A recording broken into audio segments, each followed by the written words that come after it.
आज आम्हाला बनवायची होती पावभाजी, पण त्यासाठी लागणारी सिमला मिरची घरात नव्हती, म्हणून आम्ही आलो मार्केटला सिमला मिरची घेण्यासाठी.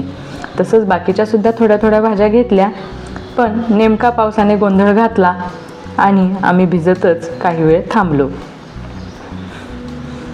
तर पावसामुळे बाजारात खूपच गोंधळ वाढला. सगळे लोक कुठे ना कुठे थांबण्यासाठी जागा शोधत होते.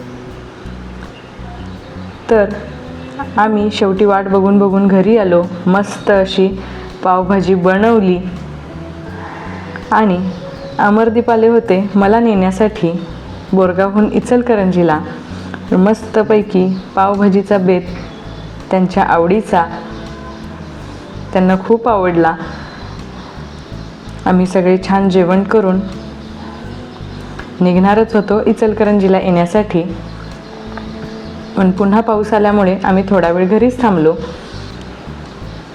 मस्तपैकी पोटभर पावभाजी खाऊन झाल्यानंतर आम्ही साधारण 10 वाजता बोरगावहून निघालो इचलकरंजीला येण्यासाठी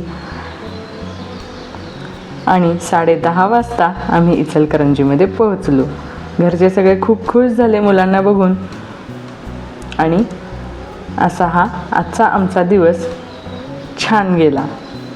तर मैत्रिणींनो, आता उद्याच्या ब्लॉगमध्ये तुम्हाला काय पाहायला आवडेल हे मला नक्की कमेंट करून कळवा.